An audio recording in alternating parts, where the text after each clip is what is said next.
Welcome, everybody. Thank you for joining us for today's workshop on marketing your agritourism operation. I'm Kristen Carice. I'm the Marketing and Export Lead with the Vermont Agency of Agriculture, and I'm leading this new agritourism marketing effort for the state and will be facilitating today's workshop. I'm excited to be here with you today. I'm going to share a few housekeeping items and then give you a quick overview of our goals with this project. And then I'm going to turn it over to Catherine Ingram from Vermont Department of Tourism to talk a little bit about the resources they have available for your agritourism operation. And then we're going to pass it to our friends at Place Creative Company to dive into marketing strategy for agritourism. So first, some housekeeping items. This is a Teams webinar, so your camera and mic will be locked to off unless released. We have a Q&A session at the end of the presentation where you'll be able to unmute your mic to ask a question directly. During the presentation, we welcome you to leave questions in the Q&A box at the top of your screen, and I'll do my best to address some of the questions that come up at the end of each section of the presentation, but our larger Q&A section and where we'll have more time for discussion will be at the end. So the marketing campaign and tools that we're going to dive into on this call were made possible by a federal state marketing improvement grant through the USDA Agriculture Marketing Service, secured by the Agency of Agriculture, with support from Department of Tourism, Vermont Fresh Network, UVM Extension, and many other wonderful partners to develop a statewide agritourism marketing strategy. Our first objective was to create a marketing campaign that we could use to promote Vermont's authentic farm and food experiences to visitors from near and far. But we didn't want to just create a campaign and use it in isolation. We wanted to make sure that you all had the tools and resources to join the campaign too. Having heard over and over again that in feedback from farmers that one of the biggest challenges with their agritourism operations is marketing, we knew an important part of helping spread the word about Vermont's agritourism experiences would be to support farms with their marketing strategies. So we have been working with local marketing agency Place Creative Company for the last year to design this marketing campaign and a toolkit of resources to help you market your own agritourism operation. And we're very excited to finally be able to share it all with you today. In addition, we have developed a library of agritourism stock photography that is free and available for you to use in your marketing. Big thanks to Three Peaks Media for traveling around to Vermont farms to capture these photos this past summer and fall, and to Sandywood Farm, Baird Farm, Fat Sheep Farm, and Adamsbury Farm for volunteering their beautiful farms as backdrops. Also, as a part of this grant, we are making some exciting updates to diginvt.com this winter to serve as our state's online agritourism hub. So if you're not already a member of Digin or you haven't checked or updated your farm's page in a while, now would be a great time to do that. And from spring 2025 to fall 2026, we'll be conducting an integrated marketing campaign to spread the word about Vermont's agritourism opportunities to in and out-of-state consumers. This will include printing new materials, distributing agritourism rack cards to every rest stop in the state, attending 3 travel shows across the country, and hiring a social media influencer to visit Vermont and engage in on-farm experiences. One last thing before we move on, I wanted to share with you the website that will act as the homepage for all of your important tools and resources throughout the duration of this campaign. agriculture.vermont.gov/seek-saver is your one-stop shop for updates throughout the campaign, as well as access to all the resources we will discuss today, including the Seek and Saver campaign guidelines, the agritourism marketing toolkit, stock photography, information on how to download the campaign fonts, and a suite of different versions of the Seek and Saver logo for you to use in your own marketing materials. Each of these links was sent to you in an email yesterday, but you can feel free to contact me at kristen.carice, KRISTEN.CARRESE at vermont.gov if you did not receive that email, and I would be happy to send them to you. So without further ado, it's my pleasure to turn it over to Catherine Ingram from Vermont Department of Tourism to talk about some of the resources they have available to help you promote your agritourism destination. Thanks for being here. Hi, Kristen. Hello, everyone. Thank you, Kristen.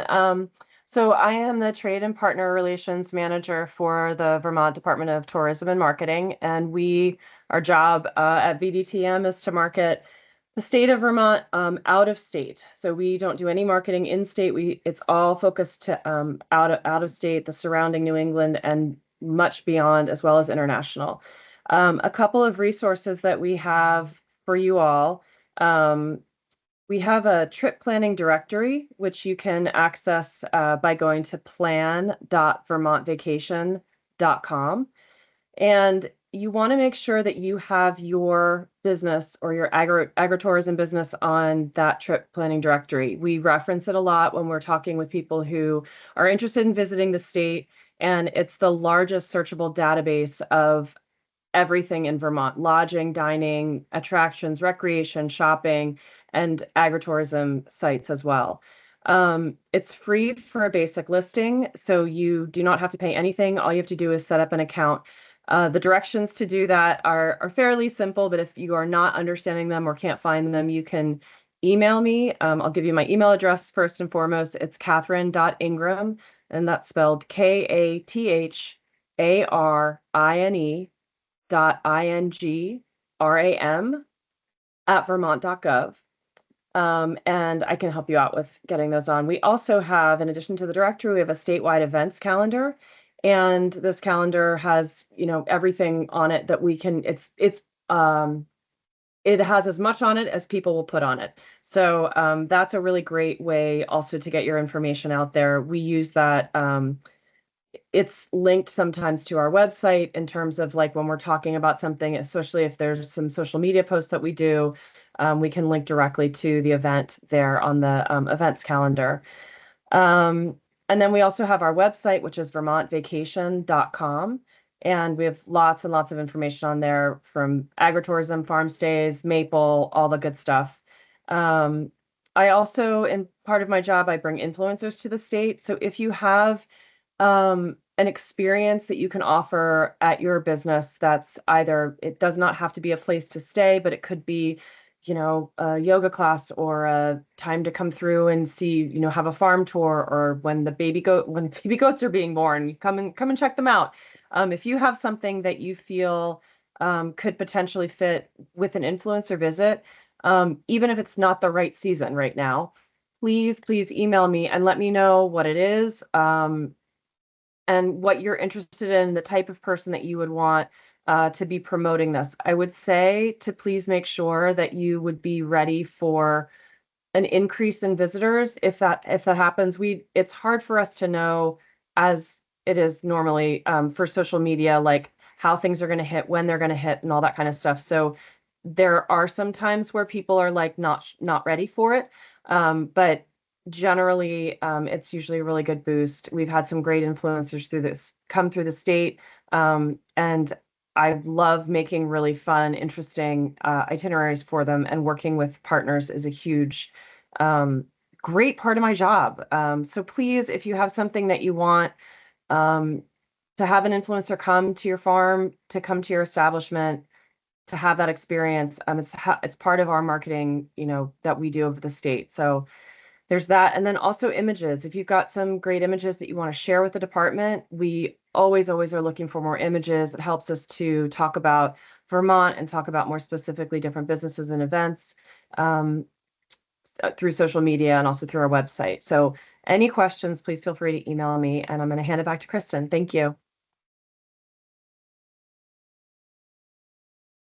Thanks, Catherine. And as a reminder, before we move on, we won't be taking questions through the hand raise function until the end of the presentation. So if you have questions right now, we definitely want to hear them. Just make sure that you type them out, and you can reach the Q&A box.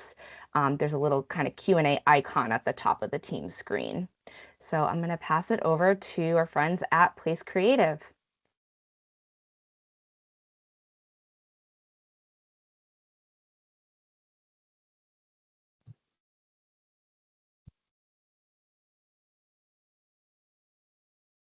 Michael,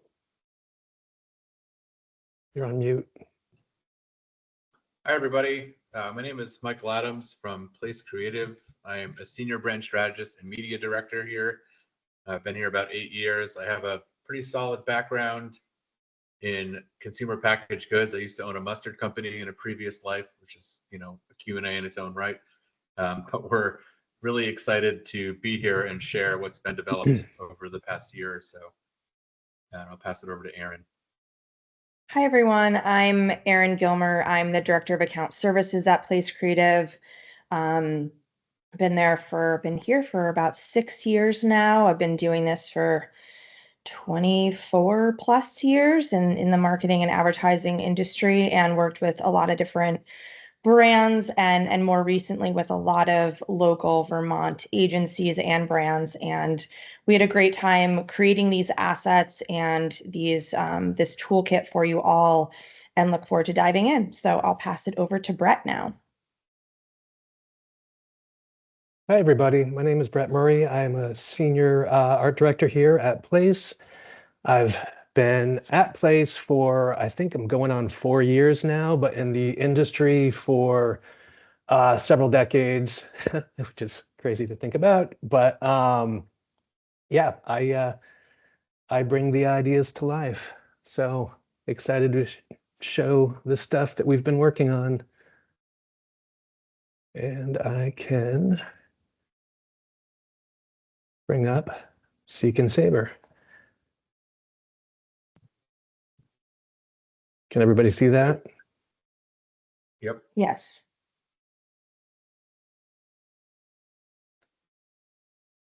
So this is kind of these are the campaign guidelines, and we'll just kind of skip to the big idea. Kristen covered it really well in the beginning. We really wanted a campaign that celebrated kind of the unique adventures that agritourism brings to the state, people within the state, but also people who come here wanting really fun, exciting new things. That, it's not every day you can go see a baby goat be born or make cheese or bake bread with folks. So we really wanted people to search things, so to seek, to find things that really drive their interests, whether that's kind of on premise on the farm, whether that's part of a stay, or just being able to walk a trail throughout somebody's land. And we really wanted one message, so that when we were talking about Seek and Savor Vermont, and there's hundreds of farm operations and agritourism operations throughout the state, we really wanted people to kind of sing from the same song sheet, so that Seek and Savor could build awareness and salience with in-state folks and out-of-state folks. And we wanted people to savor the experience. And savor has kind of two meanings here. Savor is kind of eating and enjoying and picking blueberries and picking raspberries, but it's also being able to immerse yourself in the experience and savor the moment. So that was kind of the ethos behind Seek and Savor. And you'll notice on the next slide, we have a little bit of text here that kind of drives home what I just talked about, and all the different things you can do and plan your trips. And it could be a day, it could be a week, it could be a weekend, it could be with your family, it could just be by yourself. There's a lot of different options, and we wanted something broad enough to be able to speak to all of those options. So Brett will walk through a little bit more of the visuals and the kit behind creating a lot of the materials. So thank you, Michael. Here is the logo that we created, Seek and Savor. One of the things about this logo is, and you'll see moving forward, the Seek and Savor on two different sides. It's really, find or search and you will find kind of concept.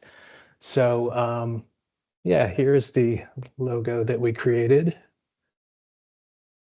And the available assets, basically we have color, both knockout and not, with and without the tagline, Farm Adventures Await. Basically trying to set you up for any sort of situation, whether it's, printing black and white or doing something on the web or over an image. Hopefully we've given you what you need to achieve success using this logo. Oops, jumped ahead. Logo do's and don'ts. This should all pretty much go without saying, but we like to throw this in there just to make sure that we don't have logo abuse.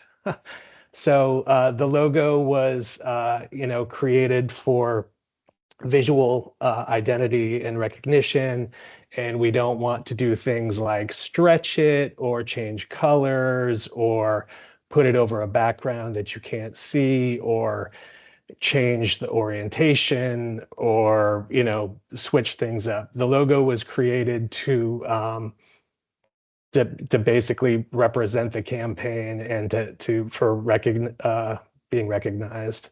So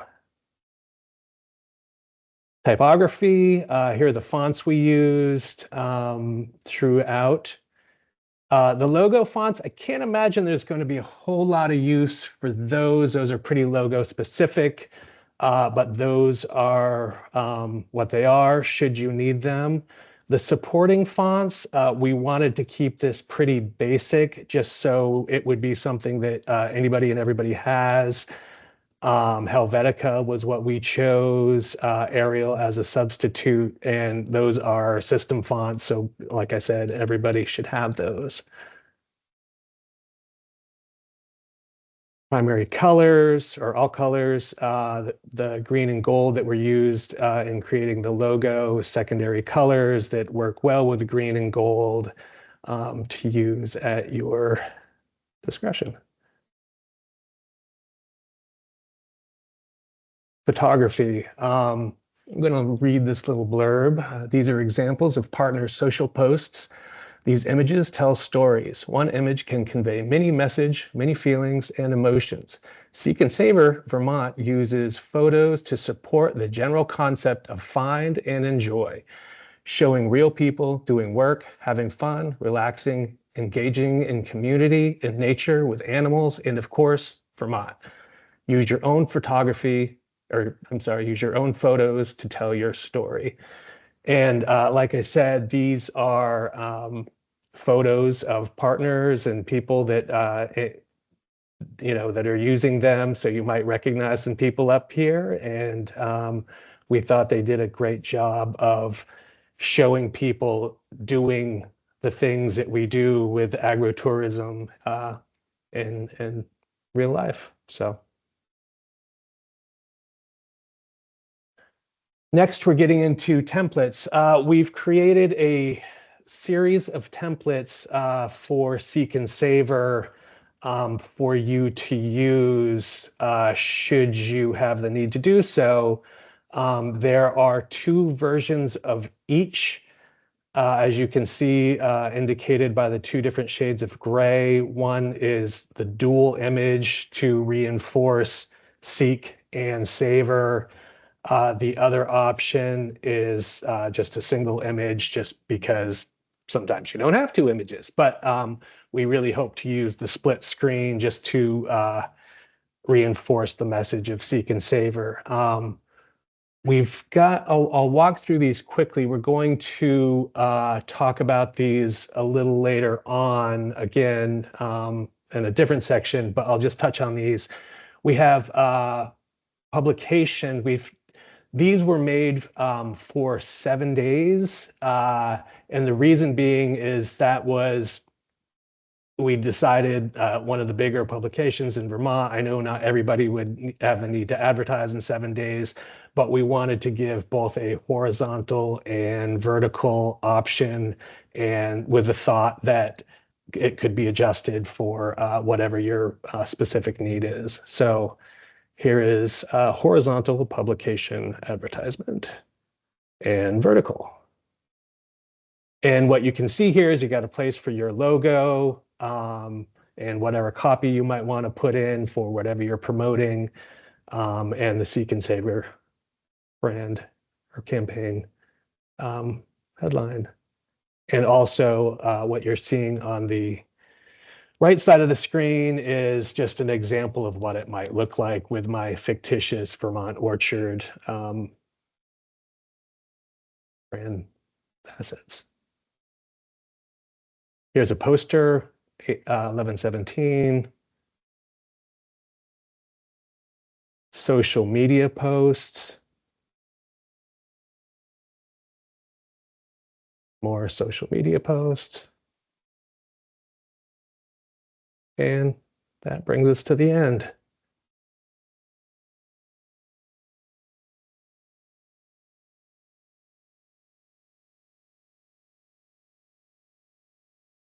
Great. Do we want to pull up the toolkit now?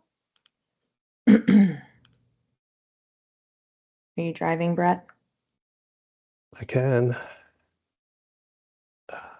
Second.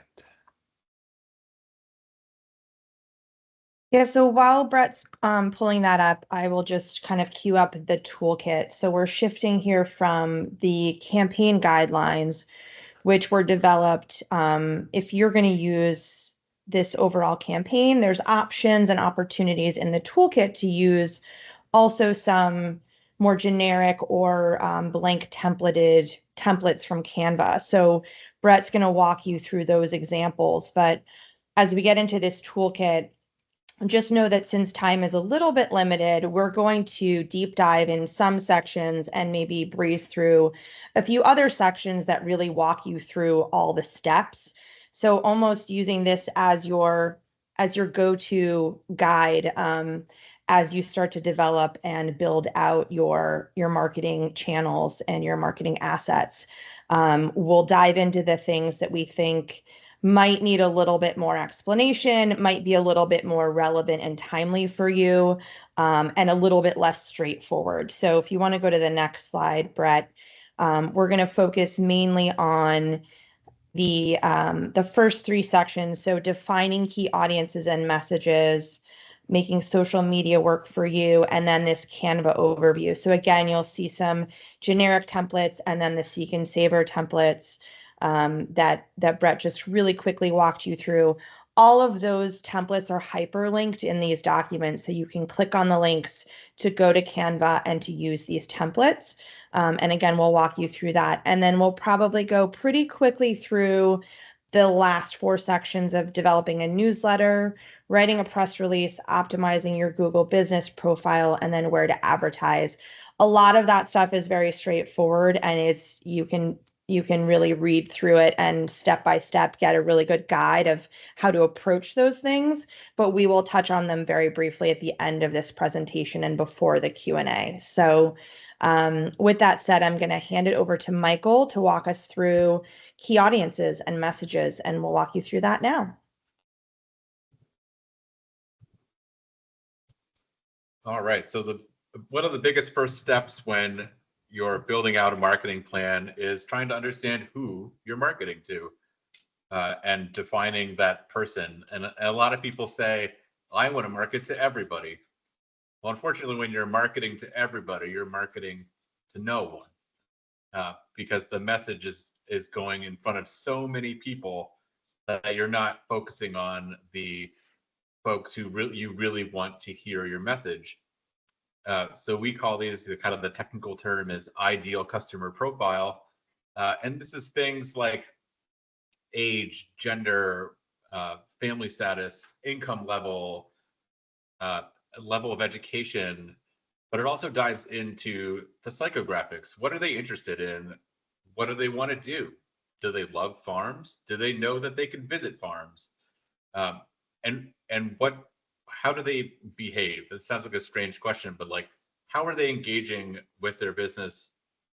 What do they purchase? How do they find your farm or agritourism operation? Are they spending a lot of money? Are they staying overnight?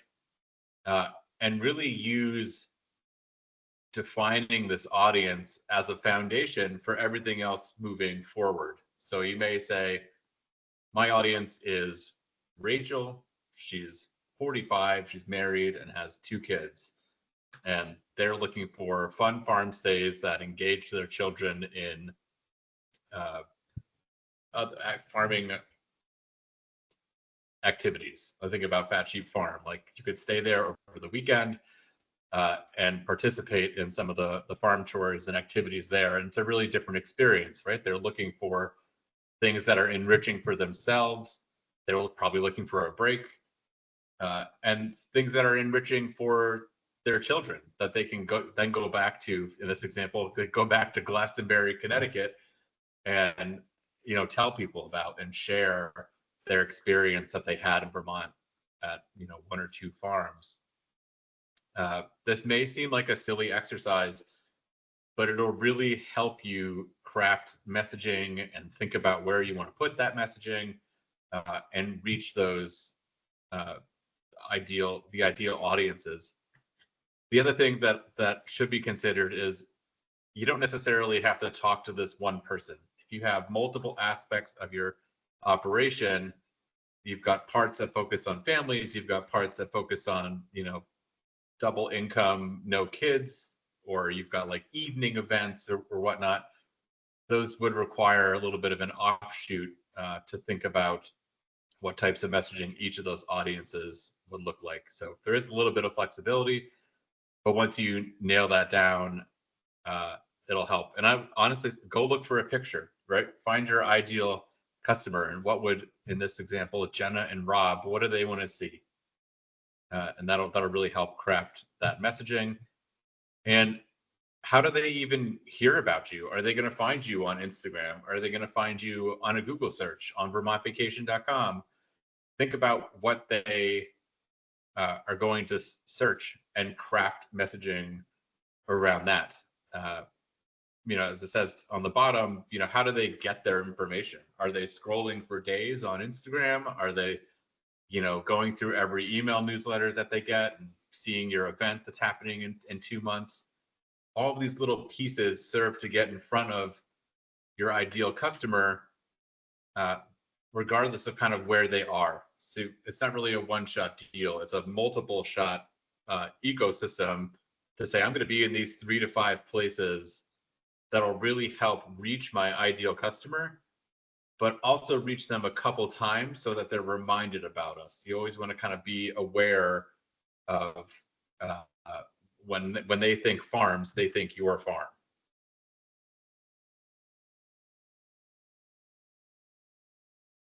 This goes into a little bit more detail about how do they book, if they have to book, and then different customizations. But it's really a great foundation to help throughout the rest of this toolkit, but also help you think about your business in general. So this one will be a little bit longer. It's about social media and understanding a lot of the dynamics behind building profiles for your business. And I'm sure a lot of you already have them, and how do you grow them? How do you kind of use what you have instead of spending $5,000 and reaching all these customers? For many of you, that's probably not possible. So here we have like a couple of different challenges, and I think one of the biggest challenges, having in some way been in your shoes, it's really hard to prioritize social media because you have everything else going on. And then if you want to try and prioritize it, well, then what do you post about? And there's a lot of questions, and then you're thinking and you're swirling and you don't end up posting anything. So what this is going to help you do is put a little bit more shape around what could you post, so that it's about execution rather than kind of thinking about what you're going to post. So we'll go to the next page here. The first pillar here is to invest in your brand. You can definitely do it. There's design tools out there. You can have a really strong presence visually.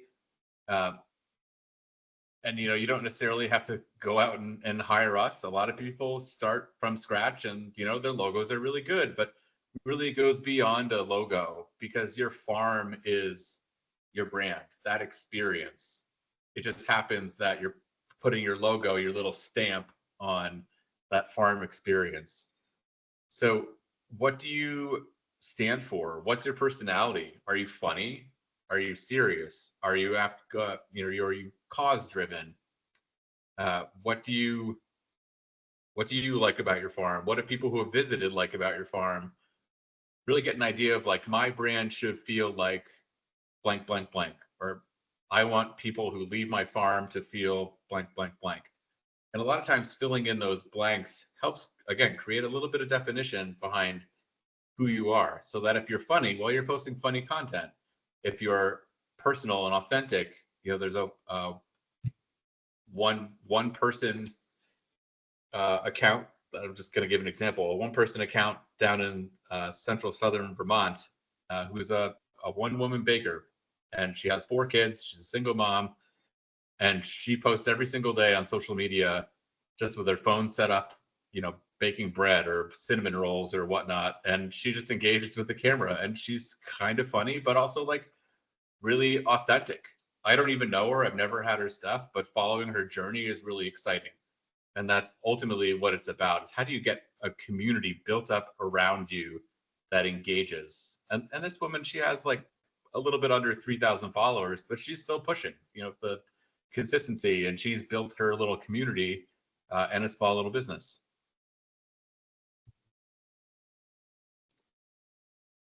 The next difference is, as many of you are kind of going through social media, you're maybe on TikTok or Instagram or even Facebook, you probably have a lot of different friends in the industry and you follow them. One of the biggest keys is to look at them and say, you know what, I'm going to do this over here. I'm going to be completely different and look like none of it. And that's called differentiation, so that Farm A isn't like Farm B, isn't like Farm C. Farm B is completely different. They're sharing different content. They look different. They feel different. They sound different. And part of that is adding a personality. Accounts that post a lot of images or only images are really devoid of personality. They're showing product. They're showing place. And while it might be a really nice photo or a really nice farm, it doesn't connect emotionally with the audience that you've built. So you can see here, this is Darn Tough's account from a section back in time. And they're sharing product, they're sharing place, people and place in the mill making their socks. They got a nice friendly face down here in the corner. And everything isn't like beautiful. It's real, it's authentic, most of it's taken with cell phones. And that's the biggest thing on the bottom here is like, don't worry about being perfect. Post something, get it up, and getting something out there and being consistent about it is more important than what it looks like.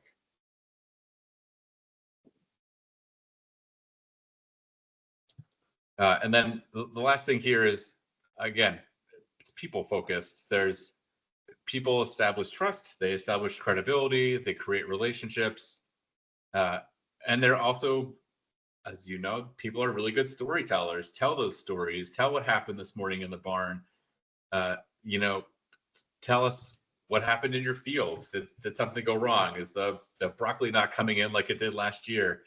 Again, sounds a little funky, but people engage with those types of stories and like the progress of, the hoop houses of growing and getting things ready in winter for a really strong spring and summer.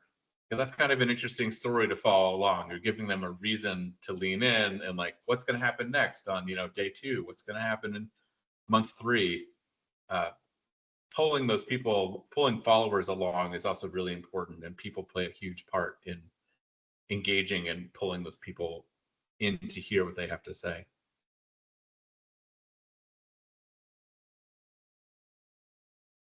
Another kind of hurdle that we hear a lot is, I have no idea what to post. And, what I post is going to be silly and no one's going to care. And at the end of the day, everyone is a content creator. Everyone has a smartphone.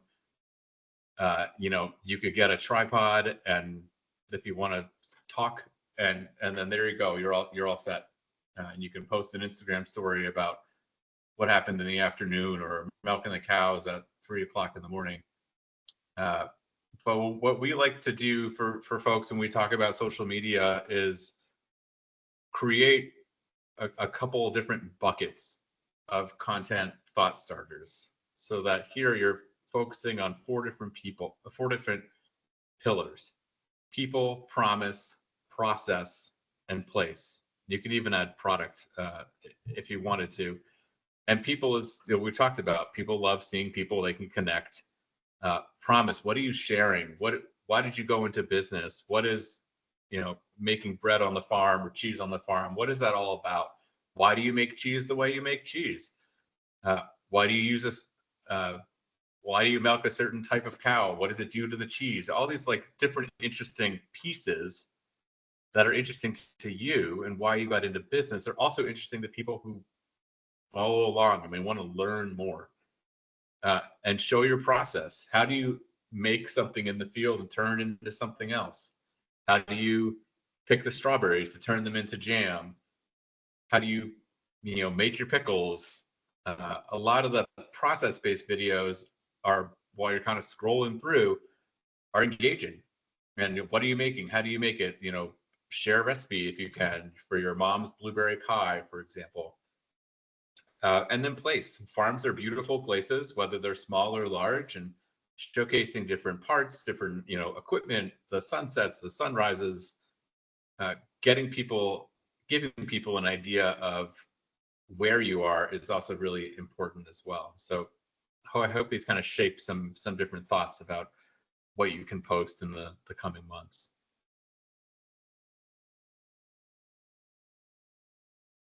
And then get it out there. Engage. Anyone who likes or comments, definitely get back to them. Part of the algorithm is that if you post something, you want to immediately engage. So that's kind of like a snowball going down the hill. It starts out small, your post, but then as people comment and you comment back, it snowballs. It snowballs. Other people see it, their friends see it, and that starts the web. So that when the snowball gets at the bottom of the hill, it's much bigger. And you don't need $3,000. A lot of little brands can start with posting something for $10 or $25, just boosting it through their page. If you do want to do something bigger, you certainly can to reach Vermonters or out-of-staters. So you could, run an ad promoting an event to Connecticut, New Jersey, and New York, for people who are between 30 and 50 and they have kids, for example. It's just a lot easier and the barrier is a lot lower to advertising. And Meta has continually tried to make it easier to get small businesses like yours up and running on the platform. And then you really want to think about, if you're doing video content, think about those first 1 to 3 seconds to catch the attention. And some of these examples here are, want to see how we make the cheese, or here's a cheese hack for charcuterie boards, or here's 3 tips for visiting our farm, or why you should come on Tuesdays. Those types of question-based things tell the viewer what they're going to expect. And sometimes really random things can attract people. So in our example here, we work with the Vermont Maple Sugar Makers Association on content that was all produced on a phone, all edited on a phone app, and it was recipe-driven content. So the one on the left was a cocktail, and the one on the right was one of our team members' backyard grill, right? So didn't even clean it, which is fine. But you can get an idea of the setting. Their backyard, they're having fun, they're grilling chicken, and people were engaged. You have over 300 shares, over 100 comments, all from a video filmed on your phone and promoted for, in this case, a couple $100 over the course of a month. So think about the hook, think about a small amount of money, and engage with that content that you're posting. So you have to post, but you also have to be present. A couple examples here, you can see employee questions, you can see customer questions. These happen to be cheese related. You can see a recipe for snow ice cream, which is like snow and sweetened condensed milk mixed together. I have not tried it. and then showing kind of just general cheese making and simple concepts, right? Phones, editing, and we put this line in here, like we're not trying to win an Oscar here. This shouldn't be cinematic. This is thinking about filming for your friends and your fans. What would they want to see? They want to see authenticity. They want to see connection. They want to see how you make stuff. They want to see where you are. They want to be inspired to visit. And one big tip of just listing those 5 things sounds wildly complicated, is to bring everything together. Dedicate a half a day, a couple hours to creating a lot of different assets, so that you're not out there every single day. Oh, got to post. Oh, got to post. You're spending a little bit of time, and you might film your process or your farm in one day, but you might not post it till Thursday or Friday. And thinking a little bit forward helps that, and creating all, even 2 or 3 posts at a time is more efficient. And you can certainly use templates. There are video templates, there are post templates, there are templates we provided for you to use. And then focus. We get this question a lot. A lot of small businesses feel like they have to be everywhere. They have to be on Facebook, on Instagram, on TikTok, on this, on that, a lot of different platforms. I would say it's really important to focus on one. Pick one where you think your customers are going to be. Is it Facebook?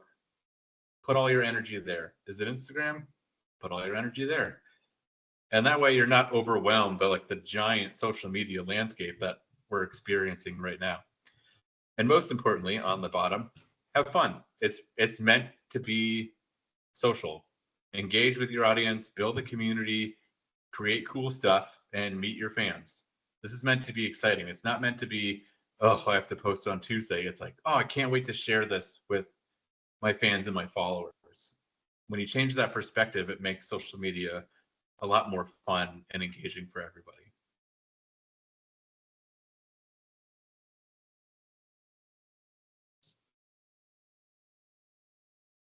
And Brett's We all set? about Canva. Yep. Canva. Hey, everybody, or hi again, I should say. Let me talk about Canva for a moment. I'm going to walk through a couple of pages here, then I'm actually going to jump over to the app and attempt to recreate the ad, just because seeing it in practical use is always beneficial than just seeing diagrams on a page. So Canva is a free design platform with countless templates and ideas to work from. You can make almost anything from print ads to flyers, Instagram posts, and other social media assets. Its user-friendly interface makes it ideal for beginners and professionals alike that need quick, attractive graphics. This is all true. We have a link here. All these links should be active and go take you right where you need to go. All you need to sign up is an email and a password. I'm not going to do that now just because flow. Here is a image of the dashboard. As you can see, you can create a new design. You can start working on a project that you've already been working on, templates. As you open up this page, you can kind of see at the bottom here, stuff that I had been working on, recent designs. So everything is really right there to get you rocking and rolling, creating your artwork. Oh. Here's the projects page. Again, everything is pretty intuitively laid out. You have design elements, fonts, colors, etc. I'm sorry, design templates, themes, whatnot. Elements, which are anything from say like a frame shape, or if you needed a burst or a stock photo or whatnot, those all live in there. Text, obviously, if you're putting text, like in this example is Fall Fest. That's where you go to choose your fonts, change sizes, whatnot. Uploads, this is important. If you want to upload photos, your own photos, or your logo or whatnot, that's where you would do that. Draw, if you feel like being creative and going freehand. I did not do that in any of our examples, but the option is there. Projects, again, you saw this at the on the homepage or the dashboard.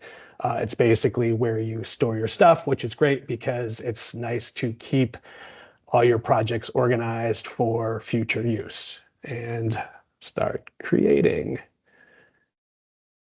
So you can see, I'm just going to toggle back and forth. This, the Fall Fest is actually a template that Canva provided. So this is a free template that's out there for anybody to use. And obviously I don't want to just use it as it is. I want to make it my own.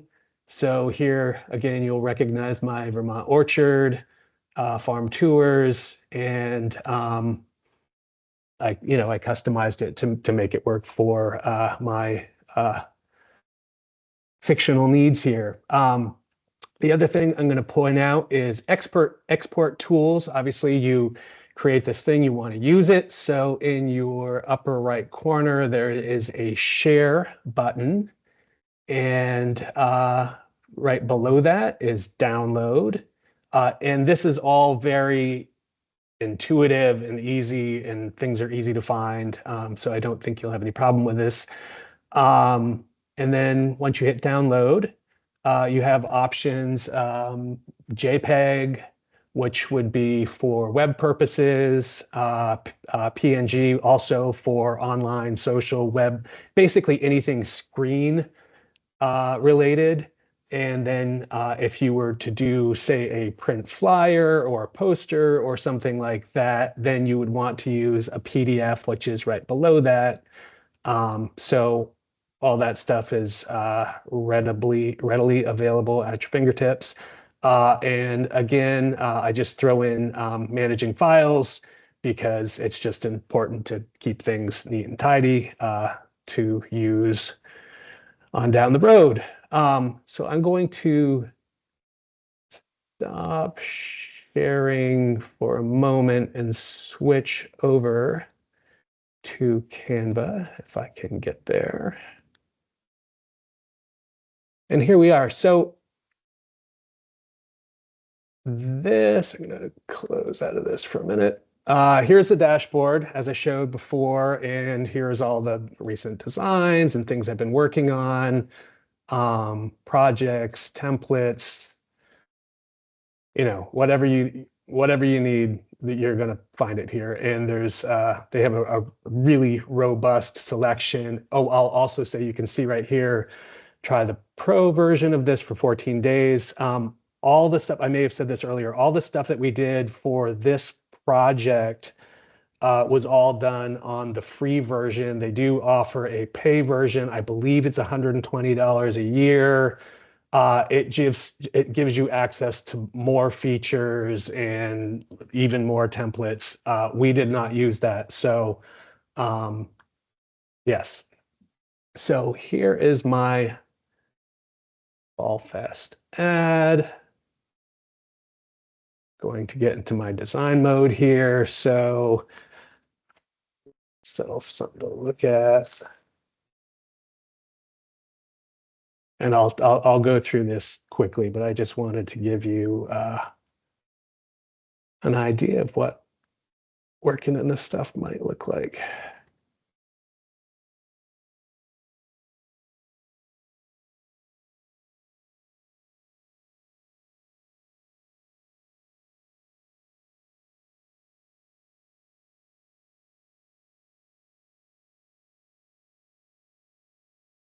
This, don't need this guy. Let's scoot this down a little bit.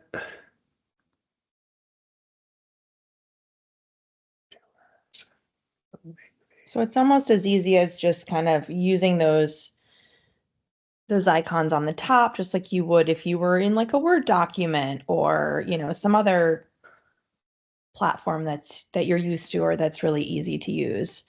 And then customizing like Brett's doing, the language, the date, any imagery that's being featured. And those side icons are really helpful too. But this looks like a really user-friendly place to customize things for yourself. And like Brett was saying, we can use, the imagery that we've dropped in here. You can do a generic, you can do a seek and savor, but you have kind of all these things at your fingertips to play around with and create a bunch of different tactical items that will help support your farm or your activities or your event. This is really cool to watch you do your magic, Brett. I'm just vamping while you're designing. No, that's great. Oh, and I lastly want to put in my logo. Position. Let's block this guy. 3. He's a lot faster and equipped than maybe I would be, who's not a designer and not always in these programs, but you can still see how easy it is to kind of find the things you need and move things around. So I'll also say that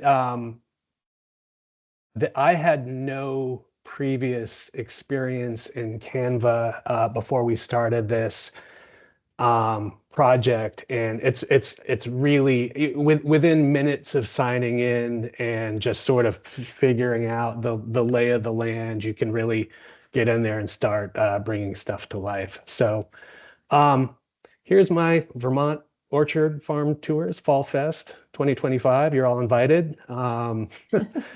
And yeah, it's that easy. I will also say, being a designer, design starts, in your head. This is a tool that will help you along.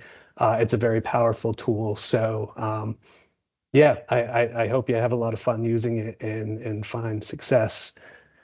I am going to stop Is this a sharing. poster?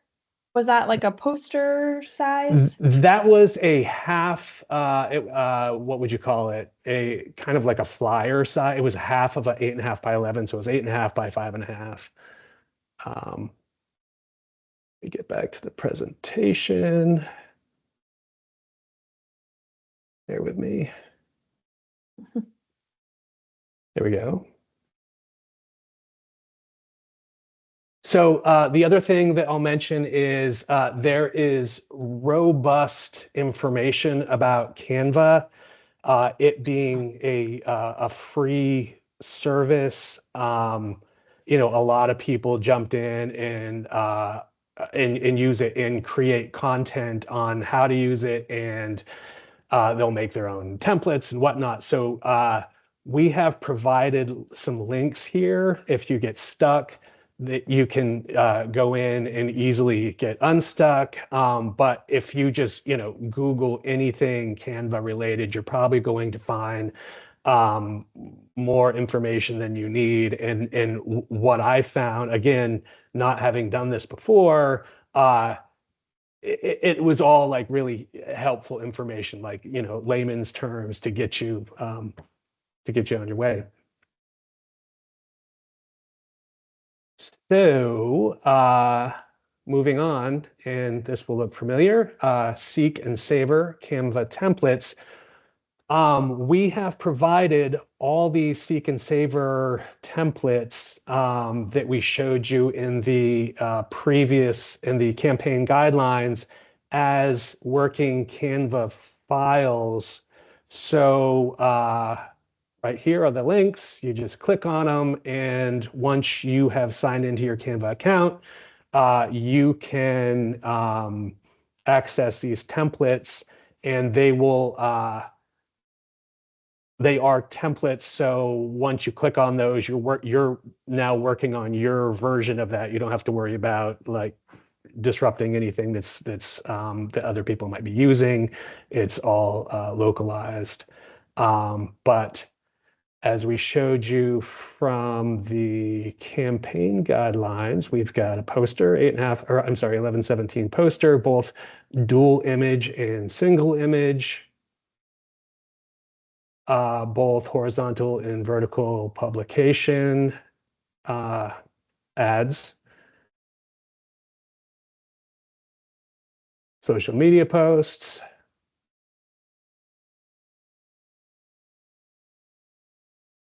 Yeah. And that pretty much sums it up. So hopefully this has given you a good foundation to jump into Canva and start creating. And as Michael said with the social media stuff before, have fun with it. Yeah, all those links drive you right there, and you can play around with it. So thanks, Brett. That's cool to see you work and do your magic. It was fun. Cool. Well, we'll dive in now to, and if Brett, you can just keep driving for me, that'd be awesome. Developing a newsletter, another fun platform here that we recommend, and we're going to breeze through the next few sections in the next 10 minutes just to get to the Q&A. I think there'll be a lot of questions that we want to make sure we field.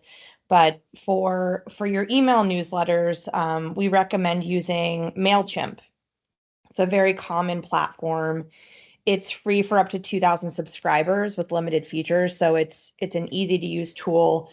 The links at the bottom get you to relevant guides, but if you go on their website, there's a whole resource center, a whole help section that is similar to Canva in that it's robust with how-to guides, all the things you need to know to use this resource for your email marketing purposes. It's also very friendly with Canva, with Squarespace, with other platforms that you may already be using. So the nice thing is there's that connectivity, which makes it a little bit easier to navigate and to connect to whatever other platforms you're using for your business. If you scroll to the next page, we kind of dive into how to build your email list.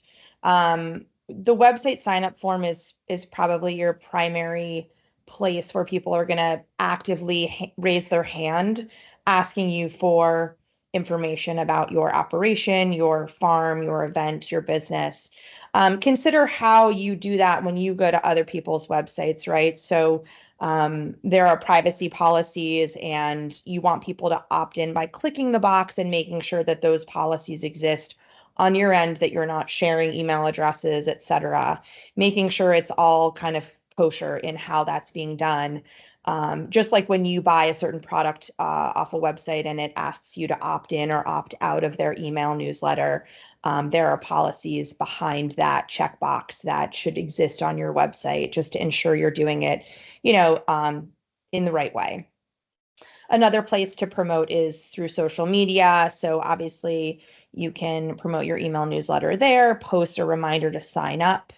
In person is great. I think about places I go to as a Vermonter that, have just a clipboard and a piece of paper down and say, you want more information and you find this cool product or you go to this awesome event. You're like, I want to go to more of these events. I'm going to give you my email address. So all of these opting in is really where you get the high quality database on your end, because, you could send you could buy a list, right, and send out information, but you're really kind of throwing it out there to the general public, whereas this is really people that are raising their hand that they're interested in what you have to offer. So events is another in-person place. Have people sign up to opt in to get more information about what you have to offer. And then what to write about. I think we kind of covered a lot of that in the upfront, but again, it's like for families, for couples, for tourists, what's going on? What might your audience be interested in? I think back to when Michael was talking about Jenna and Rob, or there was another person, who is your person? Who is your profile? And what would interest them? Sharing family friendly events like farm tours is great. Romantic experiences for couples, things that involve kiddos that on Saturday when I wake up with my 3-year-old, I'm like, what am I going to do with her today? Oh, wait, I can go down to Owl's Head and pick blueberries. For tourists out of state, like people that don't necessarily live here, but that want to be interested in and see what you have to offer. Think of nearby attractions, accommodations, places they can stay and experience the, farm tours and other things. That'd be great. Mountain bikers, people come up here for all sorts of things in the summer and the winter. So yeah, you guys know this. You know what to write about because you're living it. So if we go to the next page, how often, I've been thinking about this too. Think about the newsletters that you receive and maybe those companies or places that you're like, oh, I get so many of these and I really only click on them once a month. Or do some trial and error, right? You can look within MailChimp to see how many opens, how many click-throughs you get. And that way you can kind of test things out. If you're sending it once a week and you're getting really low click-through rates, try once every other week or once a month. Also making sure it's relevant, not just sending information to send information, but making sure that you have something newsworthy to share. So that's just kind of an example. We provide an example here. But yeah, it really depends. I think we said you can increase it to 2 to 3 emails a month to keep people updated.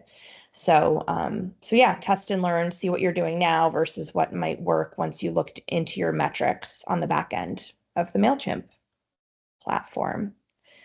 And then just some best practices. I think all of this is very obvious, but again, I always relate it to the newsletters I read, and what I like about those newsletters is they make it personal, they address it to the subscriber, they keep it short and sweet. If I get a newsletter that's 2 pages long as a busy working mom, I'm probably not going to read that. I'm going to read the first paragraph and then maybe some of the subheads to see if I want to click on a relevant piece of that newsletter within. Using high quality images is really important. So this is where you're getting a little bit more polished than maybe your social media that feels a bit more organic. This has a little bit more polish to it. It's a newsletter. If it's coming out once every other week or once a month, it's going to be a little bit more high quality in terms of images. Including a call to action is important. What do you want me to do with this information? I want to be able to stay at your farm or go to this event, or, what is that newsworthy thing you're telling me? And then how can I go do it? Or can I share it with somebody? Can I share it on my social media feed so that my friends know that I'm going to this thing and they might want to come along too? That's really important. And then I talked about this before, but testing your emails, monitoring your metrics. I know the new thing that's probably not new, but new-ish is, putting emojis in subject lines, right? Like those are the emails that you're like, why is this whale in this subject line about socks? Like, oh, there's whale socks, or I don't know, that's a really random example, but putting a little goat in your goat farm subject line would be kind of cute. Just getting people's attention, because as we know, people are flooded with content and flooded with information. So just making sure it's fun and relevant, and we're not sending information just to send information, but giving that really relevant and timely newsworthy stuff to people that are interested in your business. I think that's email marketing. I know that I whizzed through that, but again, once you get into all of that, Kristen, did you have a comment or question? 2 questions. Yeah, but Yes. finish up what you were going to say. Yeah, no, I kind of whizzed through that. There's a lot more in there. There's a lot more in the MailChimp resources. You can use other platforms. That's just the one we would recommend. So I'll pause there before we get into the press release section. And Yeah, I had a quick question. You mentioned kind of testing your emails to see what gets high or low click-through rates. What would you consider a high click-through rate? How would someone determine that? I think it depends. Yeah, I mean, maybe Michael can give a benchmark I mean, we've seen recently pretty high click-through rates for one of our private CPG companies that we work with. I mean, I think anything over like, is it 10 to 20%, Michael? I don't have a benchmark off the top of my head. Yeah, for an open rate, anything over 40% and open. So people are opening your emails. Anything over 40% is good. For a click through, anything above 2 is probably pretty solid. If it's below 2, the email didn't quite hit the spot, and that's really regardless of list size. I think it also Okay. depends on the quality of your list. We've worked with companies that have really big lists, but they haven't been cleaned or deduped.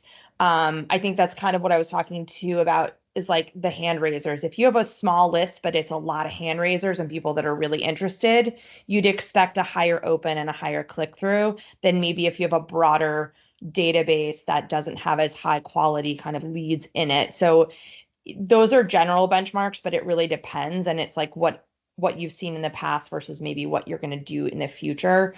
Testing it against that would be helpful. That makes sense. And then the other question was why you recommend MailChimp over Constant Contact. I mean, I will defer to Michael, but I find MailChimp a lot easier to use. I haven't used Constant Contact as much as I have MailChimp. Yeah, I will say it's much easier to use. The templates are easier to build from, and the templates look nicer. So I think you ultimately end up with a better product with MailChimp. Does it have better integration as well? I think that MailChimp integrates with a lot of platforms. I don't know if Constant Contact does that as much or as. Yeah, they share a lot of similar integrations. Yeah. Okay. But I think it's just easier in general to use. I've only been frustrated with Constant Contact several times, so I'm a MailChimp kid at heart, so that might have been part of it. But yeah, I think it's just a lot easier to use. You don't. That being said, like Constant Contact will work. We're not saying don't use it. It does a lot of the same things, but in terms of usability and ease of getting something out the door, MailChimp makes a lot more sense. Yeah. Thanks, Michael. I thought that was the answer. That was my answer, but I'm glad you agree since you've used Constant Contact more. We are squeezing time, so I'm going to fly to the next section really quickly because I don't think I need to really hang on this too long, but writing a press release. This really walks you through it, and the next page shows an example, but it's really about considering the angle of your press release. Make sure you show how your news will help your audience. So I say don't write a press release unless you have something to tell people about, right? Unless there's something really newsworthy. This is where you want to start. So a new event, a new location opening, a big partnership. So in the press release, we have the outline over there on the right, headline, date of publication, contact information, summary, intro, details about, and then the end. So we always say include the 5 W's: who, what, when, where, and why are crucial, and then keeping it short and sweet, making sure that the pertinent information is in your press release, it's newsworthy, it's relevant, and it's timely. It comes out, if you have an event, make sure it comes out in enough time to get people excited about it, get them to sign up for it. If they're traveling from out of state, plan to come to it, that kind of thing. So consider all of that. And then on the next page is just an example, which is a relevant example. Celebrate the 10th anniversary of Vermont Open Farm Week, August 4 through 11. This just gives you a nice outline of something that was disseminated last August and shows you how you apply this template or this kind of outline we provided on the previous page to this example below. That is a real life example.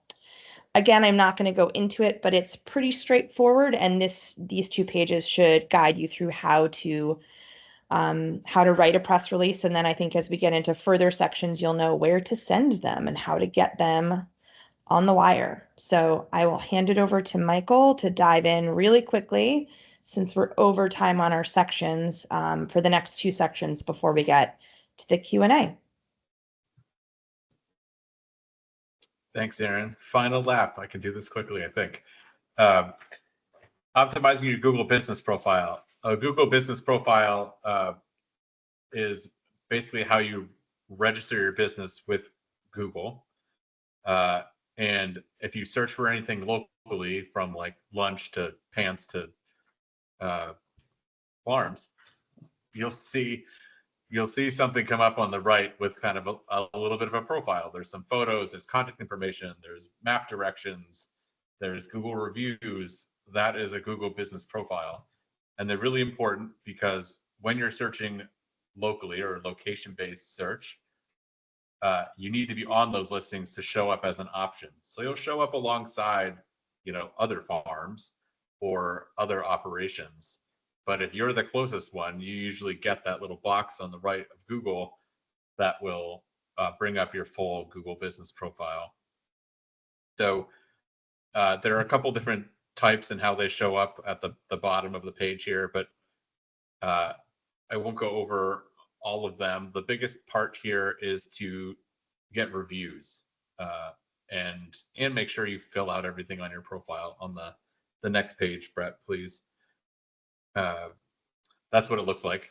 So you have a picture reference and you want to fill everything out as best as you can. If it doesn't apply, don't fill it out. But you're giving them as much information and your potential visitors as much information to have. So this is things like updating your hours, or if you're closed, like go on Google to update that. And you can see in this example, there's 37 Google reviews. The next most important piece is to get those reviews. And a lot of times you could include a QR code that's in your farm stand of leave us a review on Google. It's really important to our small business for more people to find us. And people will do it. You don't have to do anything more than stars. You can certainly write something as a review, but integrating that into your process or emails or even your email signature, you'll get more reviews. And the more reviews and the more kind of activity that Google is seeing legitimizes your business and adds credibility, so that it's more, Google gets more encouragement to put it up higher and display it more than other businesses. And then adding high quality photos, as we've talked a couple of times. You can see in this block on the left, there's kind of a nice looking orchard. It kind of pulls you in visually. And if people clicked on it and they wanted to see more, say it was maybe a wedding venue on a farm, you could kind of go through those photos and get a good sense of the place. And this is really without going to the website. This is just from Google. And then the next section is how to add a Google Map embed. And Google allows you to get a little code snippet to embed the map on your site so that you can help people get directions or see where you are within the state. There's a couple more tips here, but that's the 4-minute version of embedding a Google Map and getting a Google business profile filled out. So you can see there that they provide the HTML code and you can pop it on your website or send it to your web developer.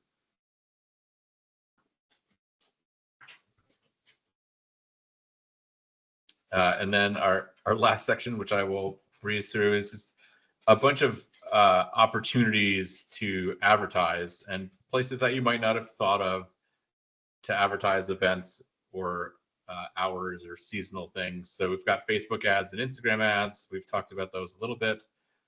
Google ads, which you can certainly do if people are looking for, in this example, family farm activities. You can have your farm come up above anything organic, but you have to pay for that, and it can get expensive. So I would do Facebook ads or Instagram ads before you do Google ads.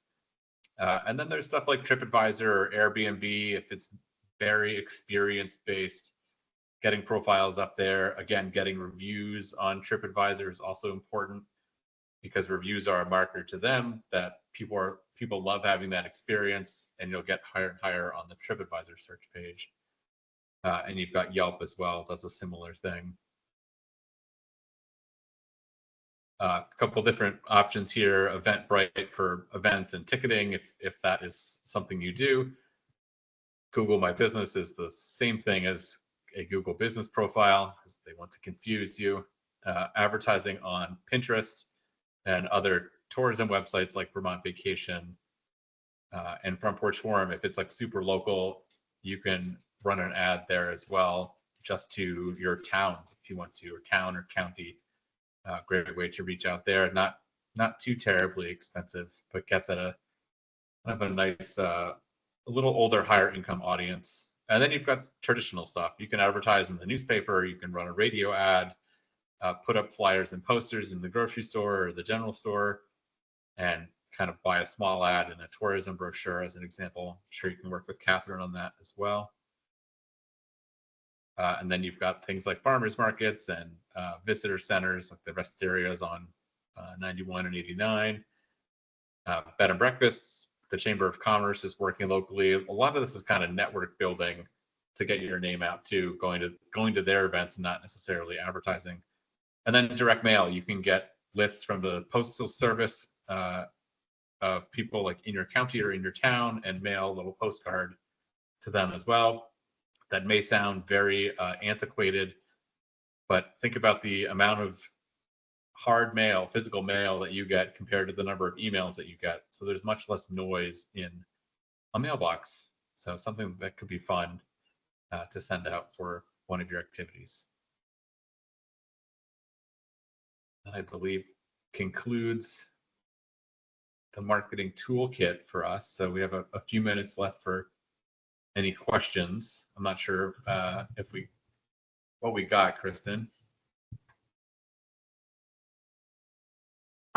We have actually been able to address all questions throughout, so there's nothing in the chat right now that we need to chat about. But everyone, feel free, if you have questions, you can go ahead and use the hand raise function at the top of your Teams window. There's a little hand like this that says raise. So if you raise that, I will go ahead and I will unmute you so that you're able to ask a question and start the conversation. And you're able to ask questions about anything from, anything about the marketing campaign itself and our plans for it, or anything specific that we went over in terms of marketing your agritourism operation. You can ask specific questions or advice for your specific situation. It's really like an open door, so feel free to chime in.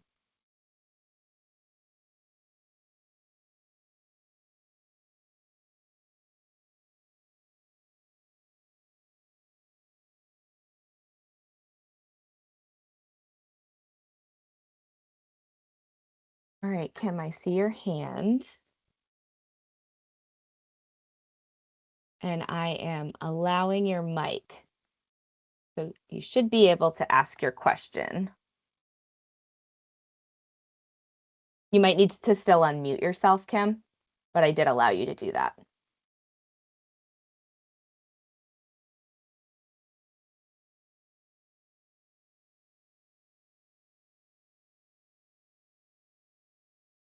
Are you able to unmute yourself, Kim? If you're having troubles and you want to pop your question in the chat, you can do that as well. I am still looking at it.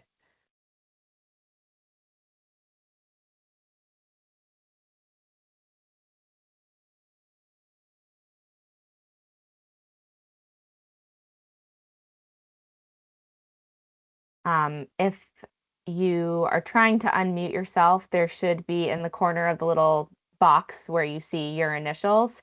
If you kind of hover over it, it'll show your name and then 3 dots. You click on the 3 dots and then you should be able to unmute yourself.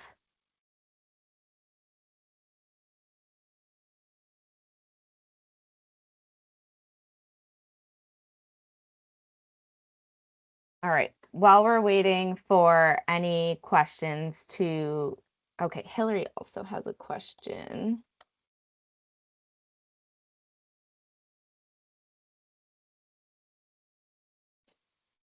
Hillary, I think you're good to go. Okay, I was just wondering, I am going to start teaching classes like cheese making and soap making currently I'm teaching it in my living room because that's the only space that I really have for it. I would love to be able to finish a room up at my dairy so that I can host, 10 to 15 people at a time.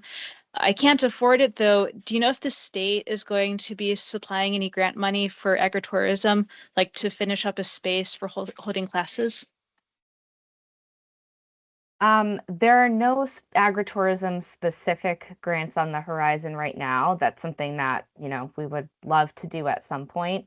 There have been some different grants through the state, particularly the Working Lands Enterprise Initiative, that, and actually also through the Northeast Dairy Business Innovation Center in the past that have been suitable for agritourism operations. So there's nothing open right now, Hillary, but I can definitely, keep you in mind in the future if something pops up. I'd be happy to share that information with you. Yeah, please, thank you. Yeah, sure thing. So I figured out how to do my mic. Can you hear me now? We can, yes, thank you. Okay, thank you. We do a Pioneer Day in the fall, and our toughest problem is marketing that Pioneer Day. And do you help with that? Like just getting it out to, I mean, we don't even know where we should put it out to. This will be our third year of doing it, where we have people come to the farm and do crosscut. We make butter. We show them how to, milk cows, all of that fun stuff. So do you guys help with that?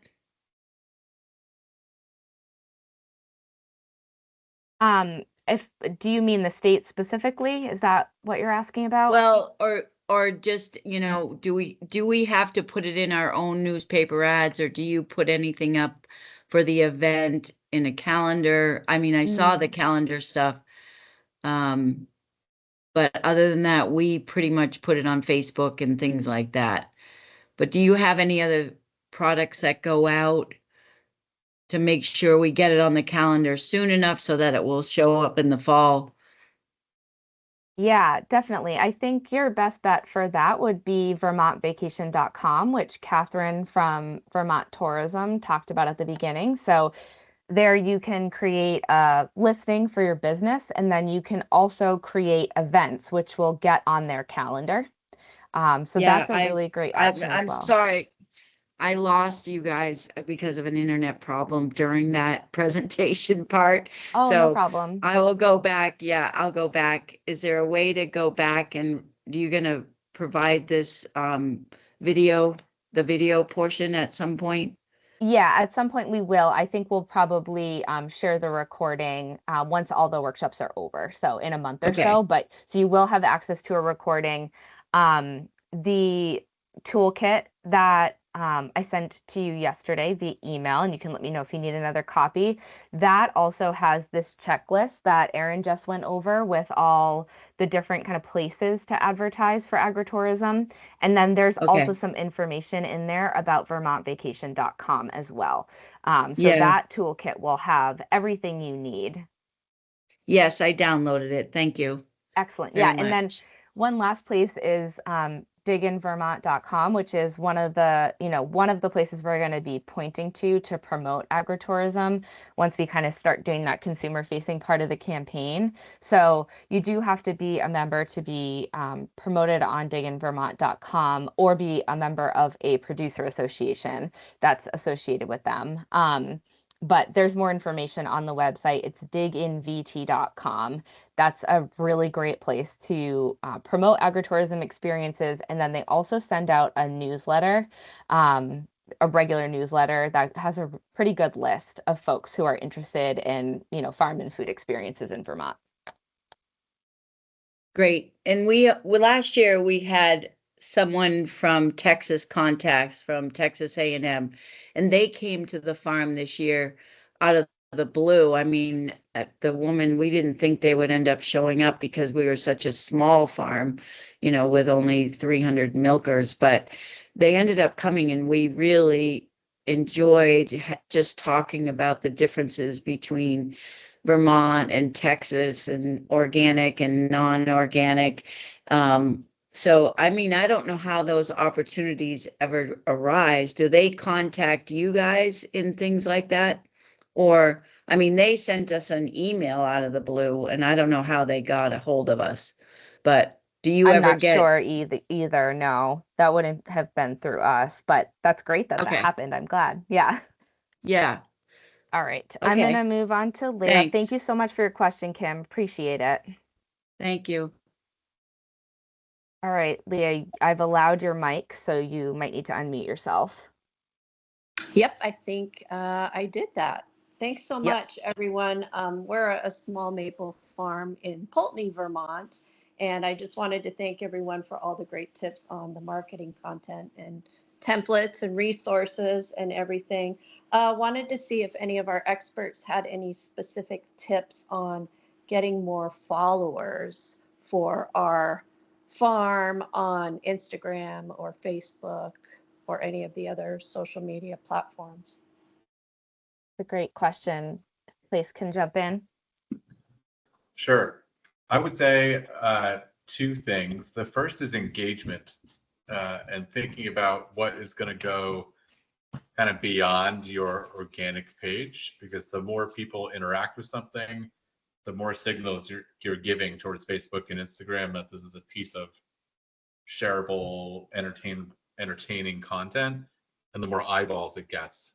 But the other side, I would say, is your engagement as well in following other accounts or commenting on other like posts, like where your ideal customer would be, commenting on those posts, seeing those comments, and you can run an ad for more followers on both Instagram and Facebook. It's not maybe as efficient as say a campaign going to your website, but you'll probably pay anywhere from like $1 to $1.50 per follower, which I know is a lot, but it is a possibility. And I would also say encouraging people to share, like tell them to share, or run a contest with you or another, partnering with another business or 3 businesses, and you're all promoting the same contest, and make following each of those businesses,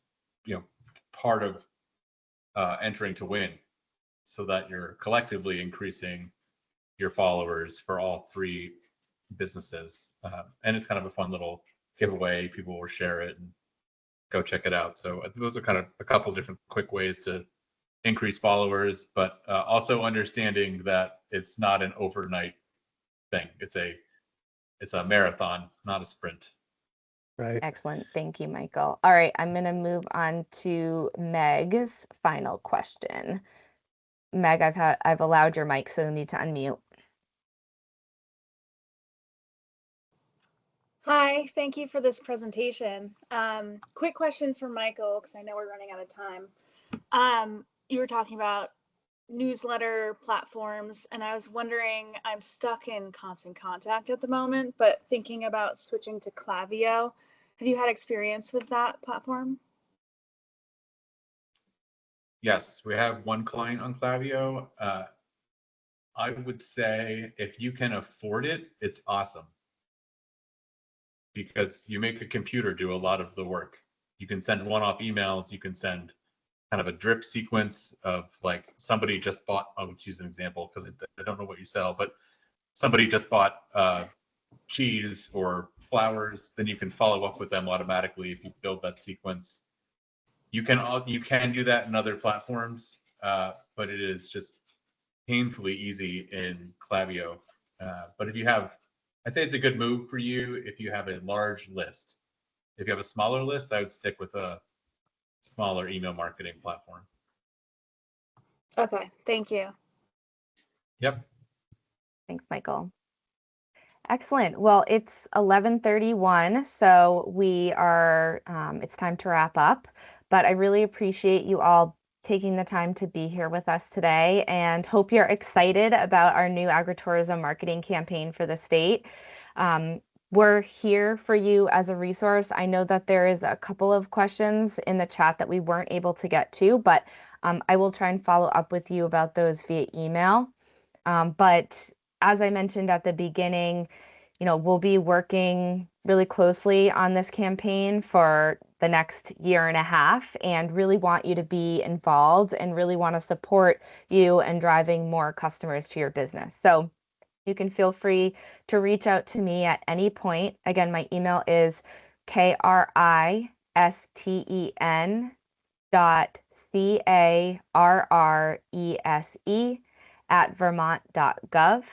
And then you can also find all the information that you need on the website, agriculture.vermont.gov/seek saver. So thank you everyone for being here. Have an excellent day. Thank you.